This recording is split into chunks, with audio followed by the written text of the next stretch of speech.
Hey, what's up, YouTube? Hope you guys are having a blessed day. I know I am. And today I'm coming to you in this video with some gun content. We're going to talk a little gun safety. All right.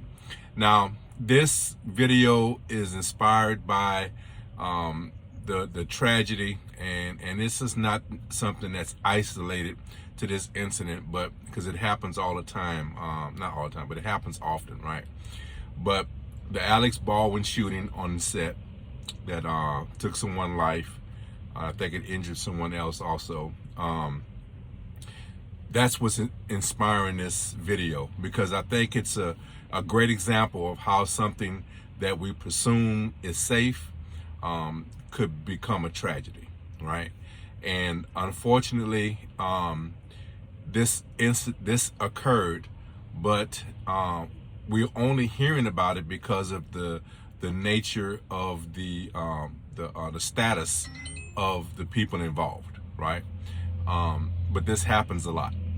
It happens a lot, and it's something that can be avoided. It can definitely be reduced. Can it be eliminated? Period.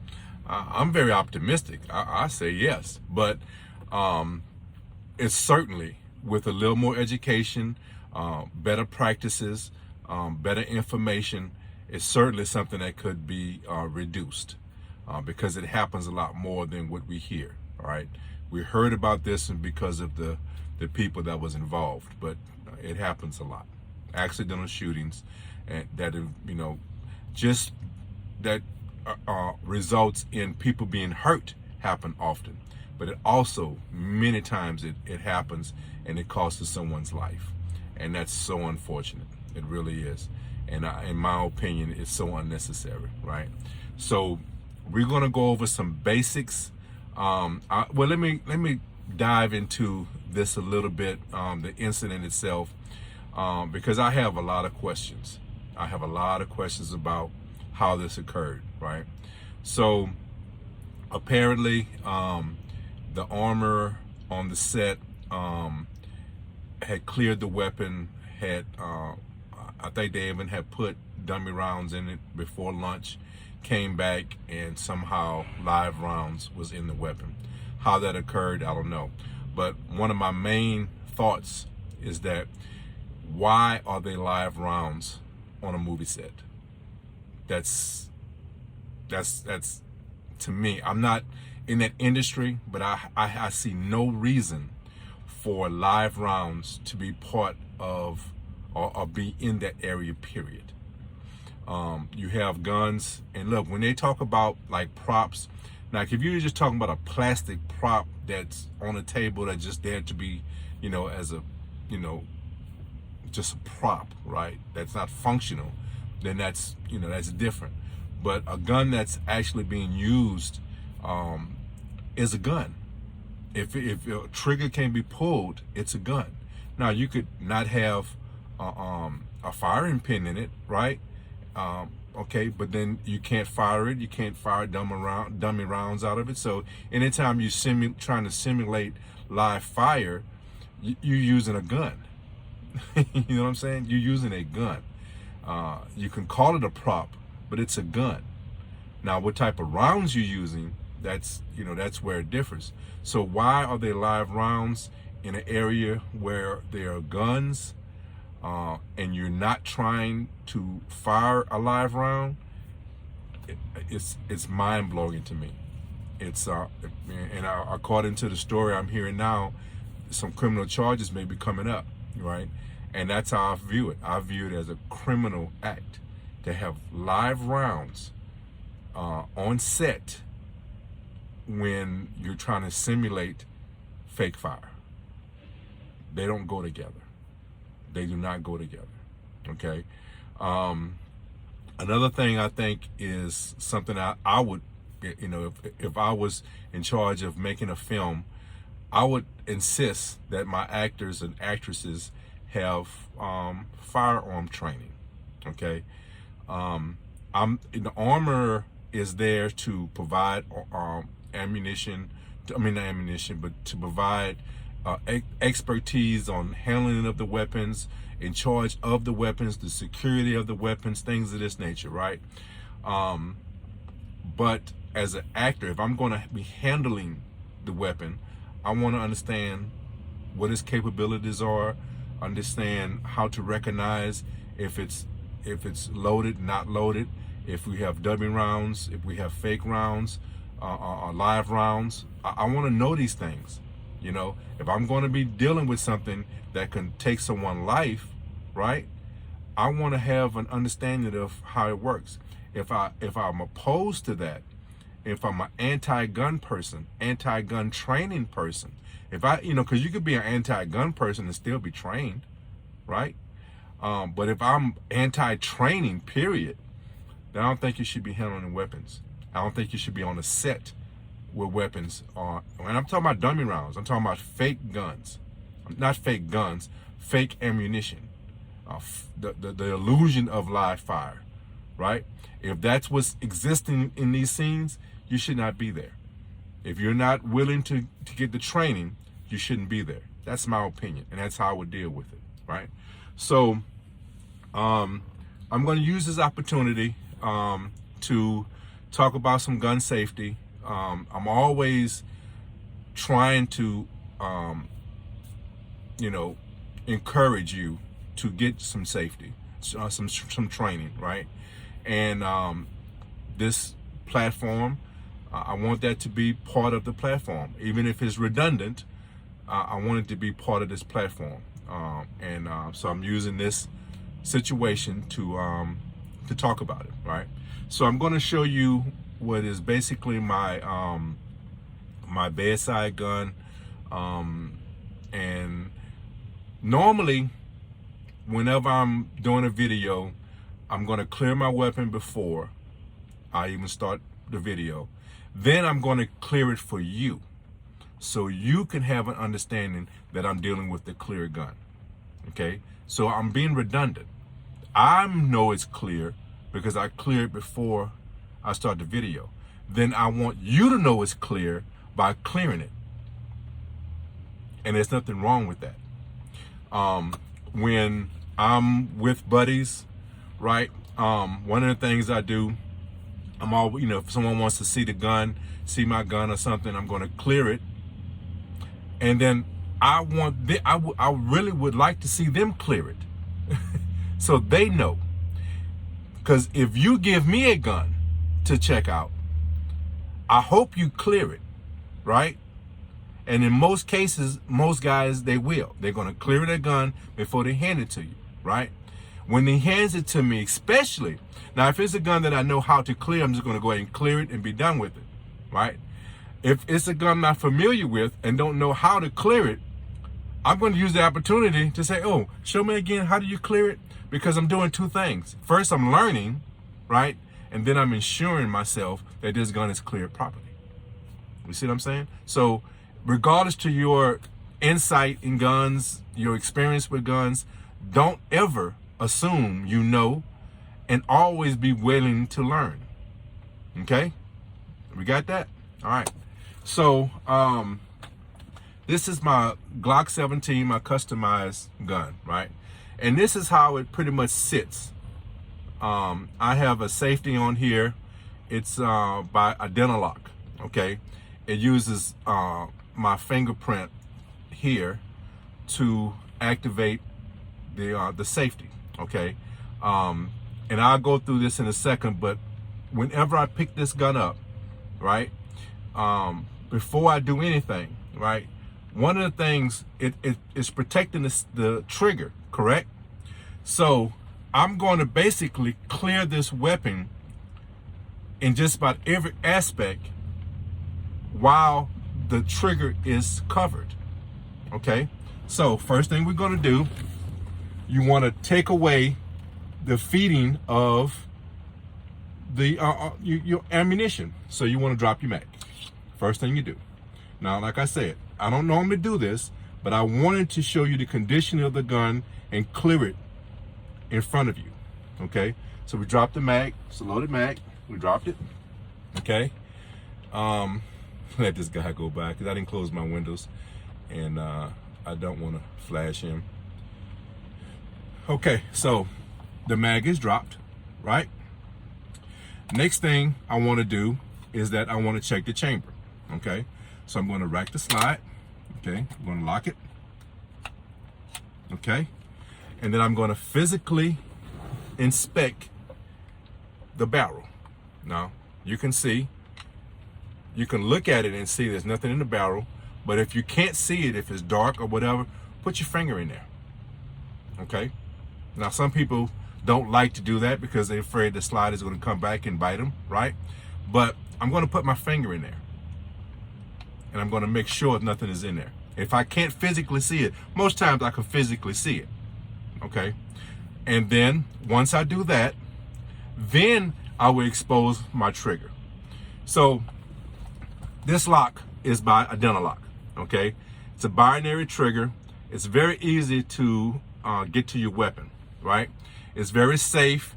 If you're a fingerprint, you can program 3 fingerprints to this. So I can have it, my wife can have it, and if someone else, which no one else is able to get to it, but you can program 3 fingerprints to this gun. And you use your trigger finger because the way it's designed is to unlock as such, and you got a green light, it pops open, right? And your hand, by having this already exposed, it can go directly into the proper position. You see what I'm saying? So this is a very good lock. I love this lock. The only negative side I have to this is that while it's on, and all you do to put it back on, you just line it up and close it, okay? But what it doesn't allow me to do is have my light attached to it.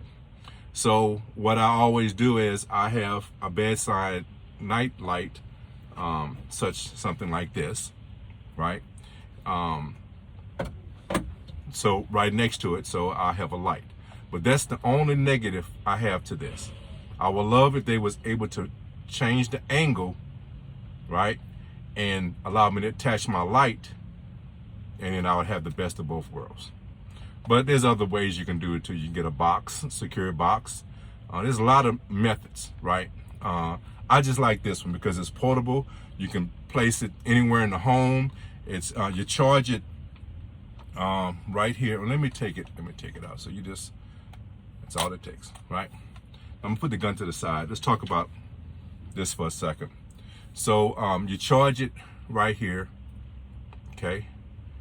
I think it's like your Android type charger. I think it's I think it's USB, but I'm not sure. It's the Android charger, right? There's a key that it comes with. I would have to have the key. Let me see if I can pop this open.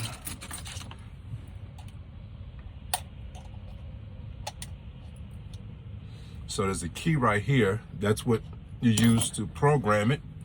And in case the fingerprint or the battery dies or whatever, you can use the key to open it and get to your weapon and then reprogram it or whatever you need to do. You have little buttons right here that you use to do the programming, okay? And it's very nice. It's a very good product. But the point to showing you this is that whatever you do, you need to have a method of securing your weapons, okay? And I use this one, but there are other things too. I have a box, a little safety box that I use also at times. There's different ways of doing it. You can even have like a little pouch, little gun pouch, and put a lock on the end. So many ways of securing your weapons. This is one that I use, okay? So the next step, so we have ensured ourselves in the barrel is clear, right? There's no supply of ammunition, right? We've checked to make sure. And whenever you see me clear my weapon, you see me doing this, right? And that's because if there's a round in there, it will eject. Okay, so there's redundancy to this whole system that I use. Okay, now that I know that it's clear, right? the one thing that I do, I take an extra step, and a lot of people don't agree with this, right? A lot of people don't agree with what I'm about to do next, and I understand it. And if you want to leave it out of your routine, that's fine, okay? But it's part of my routine, and it really gives me the frame of mind of knowing without any shadow of a doubt, no more questions. And look, you don't have to do this. This is on you. But what I do also, after I make sure the mag is dropped, nothing in the chamber,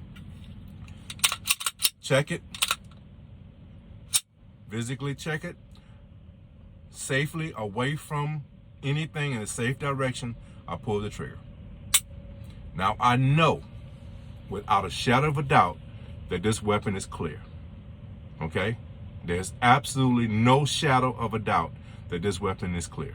So the reason why I wanted to show you that, and you've seen me do it on videos, is that what you have to do is build a routine, okay? Practice, practice, practice, practice. Because when practice comes habits, it becomes habits that you don't even have to think about, and you're gonna do them, okay? And that's what you have to obtain when you're handling your weapon, okay? It's something subconscious, it's not even a conscious thought. I can go through this in my sleep. Not in my sleep, but what I mean is I could be sleepy, right? I can have my eyes closed in a dark room and I can clear my weapon. The one thing I wouldn't be able to do is physically see inside the chamber. That's why I would put my finger to make sure there isn't anything in the chamber. So I can do this with my eyes closed in the dark. Okay, there's a routine. And I would know I would have a clear weapon. Okay, so guys, you have to be safe. You have to put some thought into what you're doing, because this is a serious matter.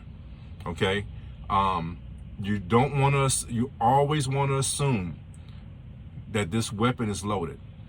And when you pull that trigger, now look, on that movie set, it's a different situation because you're trying to simulate live fire. So I understand that, right? But we're talking about everyday, scenarios, everyday stuff, right? When you pull that trigger, even when I clear my weapon, I drop the mag, I rack the slide, physically see inside the chamber, nothing is in there. When I pull that trigger, I'm doing it in a safe direction because I'm still assuming that it's loaded. And when you make those assumptions, you can take away some of these accidents. Okay? You can eliminate some of these accidents. So again, wrapping up, how do you eliminate these accidents? Get some training. Form a routine of clearing your weapon. Okay? Understand that every gun, regardless to what you think the condition is, you make the assumption when you pull that trigger that it's loaded. Never pull that trigger unless you are intending on firing it. When you pull that trigger, make sure it's in a safe direction unless you're intentionally pulling it for a purpose. Okay? So when you make those simple assumptions, right? When you make these things routine, when you train your family members, if you're going to have a weapon in your home, right? Have discussions with your mate, have discussions with your children, have discussions with any visitors. If you have a visitor that's coming in your home, right? Have a discussion with them about your firearms. Okay? If it's no more, then stay the hell away from them. Right? Whatever that discussion is, you need to have a discussion with them. That's my point. Everyone should have a discussion with anyone that's in their home that has access to your weapons. And when I say access, I mean if it's like this cleared weapon, right? Cleared weapon, now secured weapon, okay? I consider this a secured weapon now.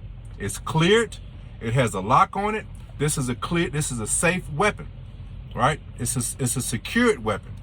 Even with this secured weapon, right? I'm gonna have a conversation about how to deal with it, how to handle it, and what's the assumptions and what you're looking for, how they should act around or deal with these weapons. Okay, so we need to do this in order to keep ourselves safe, in order to keep our loved ones safe, and to avoid accidents. That's the whole goal to this video. So guys, I hope you got some information.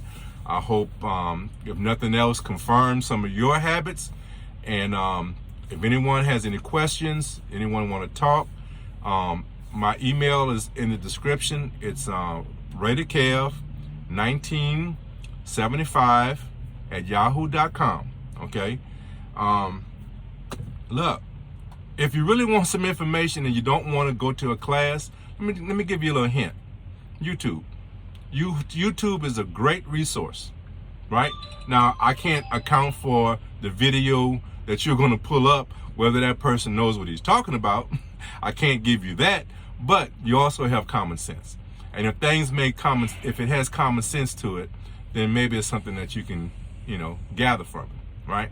So, guys, like I always say, man, just take care of each other. And part of training is taking care of each other. Love each other. That love should motivate you to get some training, right? And guys, be blessed. So Rated Kev is out. Peace.